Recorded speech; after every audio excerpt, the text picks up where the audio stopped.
ፈሪሃ እህቷን እያየች እየተናደደች ስለነበር ማለትም አሁን ላይ መና ህይወት ስለምታስፈራራት እውነቱን ለፈሪሃ ልትነግራት አልቻለችም።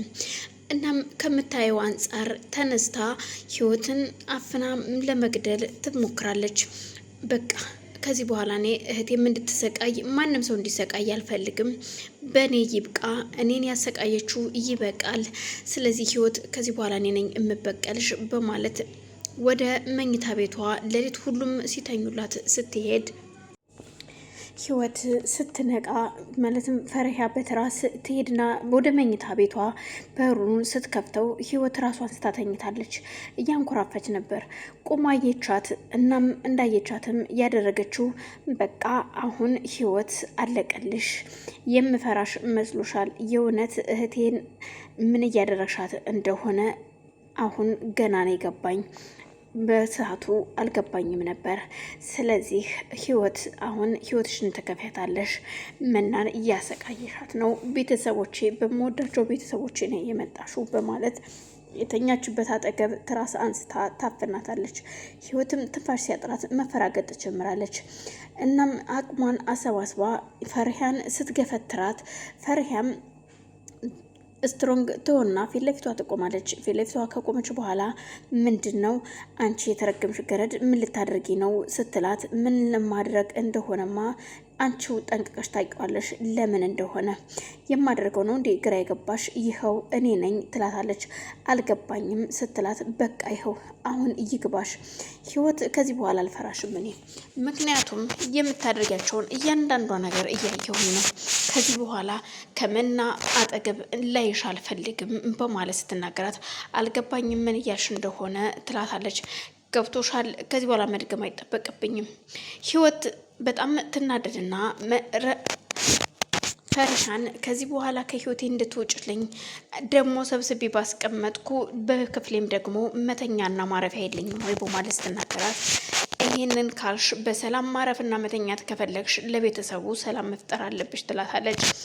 አሮን ቴዲ ታዴ የሚሰራበት መስሪያ ቤት ሂዱ ለመጠየቅ ያስገደደችውም ፈሪሃ ነበረች። ምክንያቱም እዚህ ቤት ውስጥ እየተፈጠረ ያለው ነገር ምን እንደሆነ እየገባኝ አይደለም። እናም እንዴት ነው ታዴ የዚህን ያህል ጊዜ ሊቆይ የሚችለው? በእውነት ስልክ ሳይደውል በዛ ላይ ደግሞ ያለበትን ሳይናገር በፍጹም እኔ ታዴን ጠንቅቄ አውቀዋለሁ ስትል ተናግረዋለች። አሮንም እሷ ባለችው ነገር በቃ እስኪ ቢሮ ሊሄድና ያለውን ነገር መጠየቅ አለብኝ ማለት አሮን ወደ ታዴ ቢሮ ይሄዳል። ወደ ታዴ ቢሮ ሲሄድ ምንም እንዳልነገራቸውና መጣሁም ሳይላቸው ይመጣል ብለን ስንጠብቀው ነው ታዴ ወደ ስራ ቦታ ያልተመለሰው በማለት ለአሮን ይነግሩታል። አሮንም ሲመለስ በዛውም ለፈሪሃ የአንገት ሀብል ገዝቶላት እንደሚወዳትና እንደሚያፈቅራት ሊነግራት የአንገት ሀብል ገዝቶ ይዞላት ይመጣል። ሲመጣ ቤት ውስጥ ሳሎን ላይ እሷ የተኛች መስሎት ግን ደግሞ የእሷው አጎት ነበር ሳሎን ላይ የተኛውና ፈሪሃ ተነሺ፣ እንዴት እዚህ ትተኛለሽ በማለት ሲጠይቃት፣ አይ እኔ አልተኛሁም ፈሪሃ ምን ሆነሽ ነው ተነሽ እንጂ በማለት ወደ እሷ ይቀርባል። ሲቀርብ አጎትየውም አዳምጠው በስከ መጨረሻም ላይ ይገለጹና ምን እያልክ ነው አሮን ልጄ ምንድን ነው ሲሉ፣ ወይ አጎቴ ምን እያደረግ ነው አንተን እንደዚህ የተኛው? እኔ እኮ ፈሪሃ መስላኝ ለምን እዚህ ተኛሽ ብዬ ነው በማለት እሱም ይመልሳል። አጎትም ግራ ተጋብተው ምን እያደረግ ነው ግን አሮን በዚህ ሰዓት ምን ታደርጋለህ? አመሸው እንዴ አጎቴ በጣም ይቅርታ በማለት፣ አይ አላመሸም ይቅርታ ልጄ አስደነገጥኩ አይደል? እኔም እኮ እዚህ መተኛት ፈልጌ አልነበረም፣ ግን እዚህ ተኛ ስትለኝ እኮ ነው ወደዚህ መጥቼ የተኛሁት። እናም የት ሄደህ ነው? እስኪ ተረጋጋና እንነጋገር ሲሉት፣ አይ ያው የታዴ መስሪያ ቤት ሄጄ ነበር፣ ግን ታዴ ማንም ሰው እንዳልተናገረና ማንም ሰው እንደማያውቅ ነው የነገሩኝ እዛ ጋር ሲለው፣ ምን እየተካሄደ ነው ግን አልገባኝም። ታዴ ታዲያ ዝም ብሎ እንዴት ከቤት ወጥቶ ይሄዳል? ስልኩም እኮ እየሰራ አይደለም ልጄ ሲሉት፣ አዎ ስልኩም እየሰራ አይደለም፣ ስልኩ ዘግቷል። በቃ እሺ ለማንኛውም የቀረውን ነገር ነገ እንነጋገራለን፣ እናወራለን። አሁን ልግባና ልተኛ በማለት ተነስተው የፈሪሃ አጎት ወደ መኝታ ቤት ይሄዳሉ። እናም አሮንም እዛው ሳሎን ቁጭ እንዳለ ፈሪሃ ከህይወት መኝታ ቤት ስትወጣ ህይወትን በጥፊ መታት ነበረ። ከዚህ በኋላ እኔን እንድትፈሪኝ እንጂ አንቺን እንድፈራሽ አይደለም ነበር ያለቻት ፈሪሃ። ህይወት በጣም ተናዳ ስለነበረ ለፍቅረኛዋ ትደውልና አሁን እኮ ይኸው እየሰበሰብኳቸው ሁሉ ሰዎች መሳለቂያ እያደረጉኝ ነው። ለማንኛውም ነገ ልጅቷን ይዣት ስለመጣ ታዴን አጸዳዳው እና እንድትጠብቀኝ ግን ደግሞ አንተ እዛ ጋር መታየት የለብህም። መታየትና መገኘት ያለብህ ራሱ ታዴ ብቻ እንጂ አንተን እሷ ማየት የለብህም ትለዋለች። እርግጠኛ ነሽ ግን?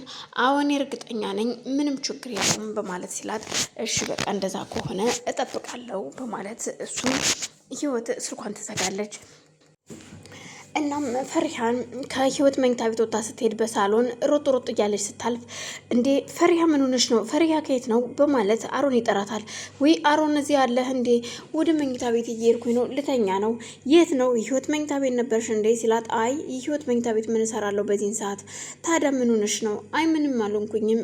የት ሂድን የመጣኸው ስትለው፣ ያው እንዳልኩሽ ታዴ ቢሮ ሂጅ የመጣው ግን ምንም አይነት ነገር አላገኘሁም እነሱም አያውቁም በማለት ሲመልስላት፣ በቃ ተው እኔ ሁሉንም ነገር ደርሼበታለሁ እያወቅኩትኝ ነው በማለት ስትነግረው፣ አልገባኝ ምን እያልሽ ነው ይላታል።